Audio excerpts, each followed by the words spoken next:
going on, everybody? Welcome back to the Young Black Geek channel, and we're talking chapter 31 of The Promised Neverland. Let's get right into the chapter, though. Like, nothing really to check up on. Bro, this chapter was kind of depressing. I enjoyed the writing from it, but as far as, like, the story progression, everything I expected out of Ray, all of the growth I was hoping would come forth out of Norman's death, which actually before I even get into what Ray didn't give me, Norman is not dead for the simple fact that I am a fan of One Piece. And anyone that reads One Piece or watches One Piece or has even like kind of heard about One Piece knows there is one solid rule. If you didn't see the body, assume they're alive.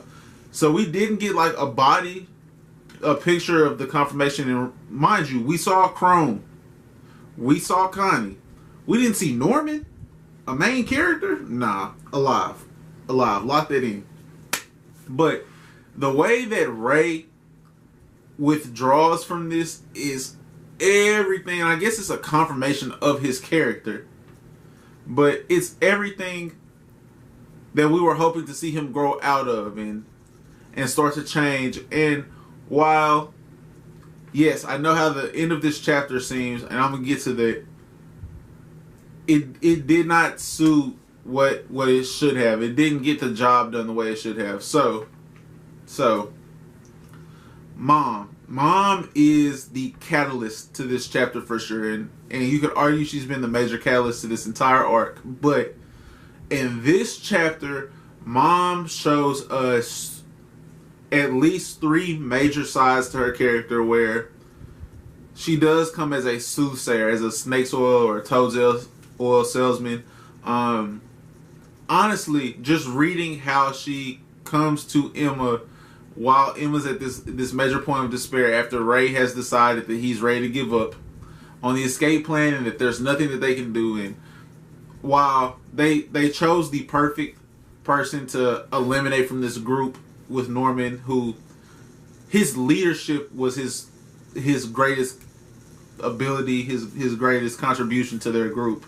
And he was a strategist too, but it was his ability to keep everything tightened in together and positively. Because Norman and he are equals. Ray and he are equals, but Ray has a more negative outlook. But after all of this goes down and Ray has withdrawn from the escape, and here's the device to get everyone out. Like, I don't need it no more. I'm not escaping. Like, I'm ready to die. And it breaks Emma. It breaks Emma. And I loved that it did that. That's exactly what it should have done, because she realizes how much she actually leaned on Norman. While Norman leaned on her just as much, it wasn't in his leadership style to go tell her that. And she wasn't ready to hear that either. That would have broken her, if we're being completely honest, to hear how much Norman needed her, and then for him to go die in their eyes would have broken her. So for her to just not deal with that and still be broken, like, just imagine, it would be at least 3 times worse. So when she's at the bottom emotionally, physically, like she's broken, she has a broken leg. Spiritually, like, her will is snapped. She's mentally exhausted and is down on herself, and it kind of shows how much that they both needed Norman. And Mom comes in ready to save the day for her, and I'm reminded so much of the Jungle Book, the live action Jungle Book movie. Scarlett Johansson plays the snake. I can't think of that snake's name, but when she comes and hypnotizes Mowgli, and she's just like, what are you doing out here, little cub? Like, very sweet. And that is the exact feeling I got from reading this chapter. And Mom just, I don't know, bro. That's the vibe I got from it, where she's, look, give up on all that, and if you say so, you can become a mom. And Emma is the one that, of course, mom connects with the most because they're both like our main female characters, especially after the death of Crone. And females are the only one that can be given this right. And we get a little bit more information on that. You have to bear a child and be intelligent, which, you know what I'm saying, that it is what it is for their culture, I guess, or their process of doing this. But those are necessities to becoming a mom or a sister, and you also need a recommendation. And if you can accept that, and it kind of lets you get over this fear of death to prolong your life. But I feel like mom kind of was in Emma's shoes, and that's the other part of this where she snaps, and so we see like that sharpness to her, along with like the sweet talker, and we see some remorse in her, all on the same page actually. And it's just we see her be the friendly mom in this chapter to the younger kids, and this mix of emotions, this mix of what mom could be going through. And I hate to think of it like that because of course, you guys know I was all for mom trying to escape before the bomb implant chapter happened, when Crone dumped that on us. And so now it makes me feel like maybe Isabella was trying to escape with her family at one point. I don't know. But this does plant the seeds that maybe Isabella does have some good qualities again. And along with that, we also have not seen Norman. We see a different Isabella personality-wise when she's dealing with the demons or when she's dealing with Grandma, where she's much more official and much more militarized is the best way I can put it. Everything comes with a certain precision, and the way she speaks, her dialect changes. And then when she's on the farm, she has like that sharp "I'll kill you" edge to her. She has like the mother's touch to her, where she's with the younger kids and she's smiling, and her warmth draws them in. And then she came with this sweet offer that shouldn't be refused. And I understand what you're thinking. Who would ever take that deal? And the only way she could have even known that is if she'd had that same thought process when offered. Just throwing that out there. And there's also this moment where her face just shows so much sympathy, so much like true empathy as well. Like there's both of them. She feels and understands. Like she can see why it's wrong and feel for Emma's pain. And I don't know, bro. I don't know. It's a lot of things are going on from this chapter. That's why I like doing this, like post reading it and coming straight to the camera, where I can give a real reaction to this as well as dive deep into my highlights and lowlights of the chapter. Speaking of lowlights, let's get back to Ray. Because I love a lot of things about Ray's character. I love how well he played the spy. I love how well he had studied Mom and learned Mom's tendencies. And I also love how resourceful he is with understanding the devices and using his immense memory and knowledge and all of that to put together this game plan. But the fact that he quit at this hour and didn't use Norman's death as motivation, which is probably what Norman kind of had in mind anyways with his death, being a motivating factor to them to like, look, y'all have got to get out. Look what happened to me. Let me be the last one to go through this. But instead, Ray's like, man, they killed my dude, bro. They killed my best friend.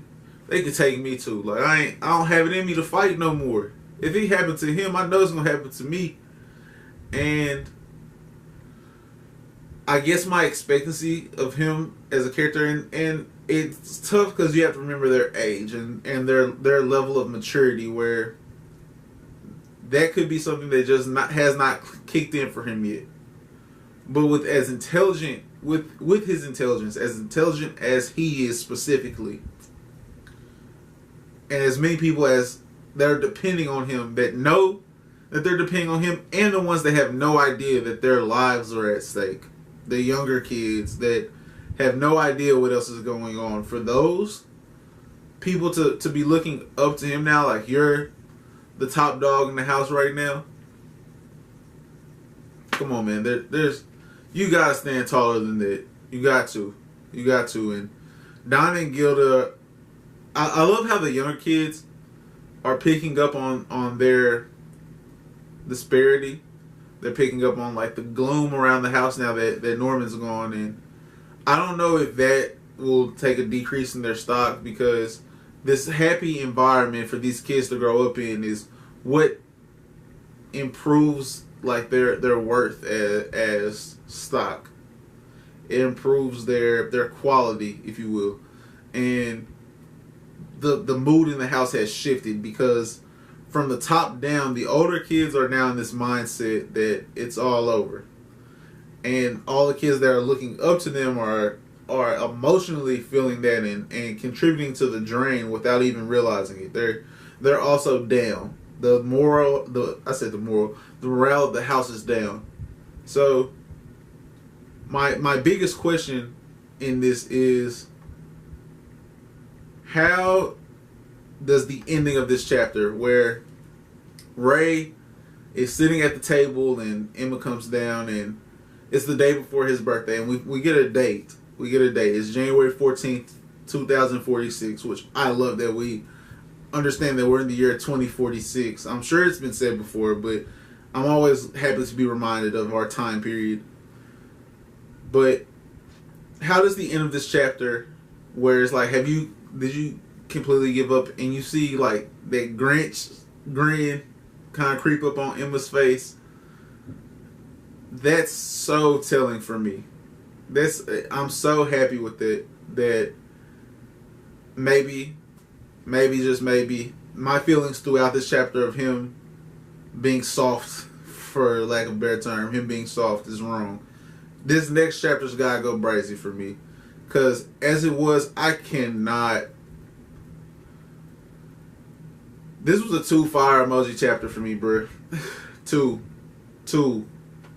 Because everything I expected out of Ray, I did not get. And while I loved how Mom drove this chapter, I genuinely did enjoy the different moms we saw.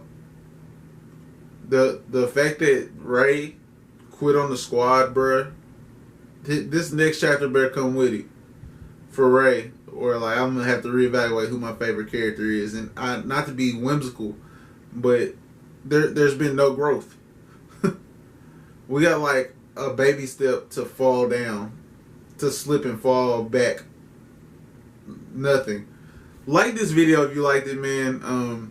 That goes a long way. Or thumbs down if you didn't like it. Like that also goes a long way.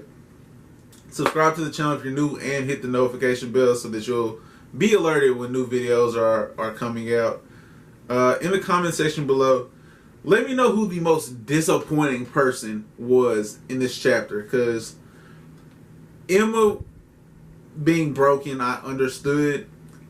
Although her resiliency up until this point had been outstanding to see, and seeing when she finally hit her emotional breaking point was disheartening. I accept that better than I accept Ray, for me. Y'all might have a different opinion. That's going to be it for me, though, guys. Have a outstanding rest of your week. And peace.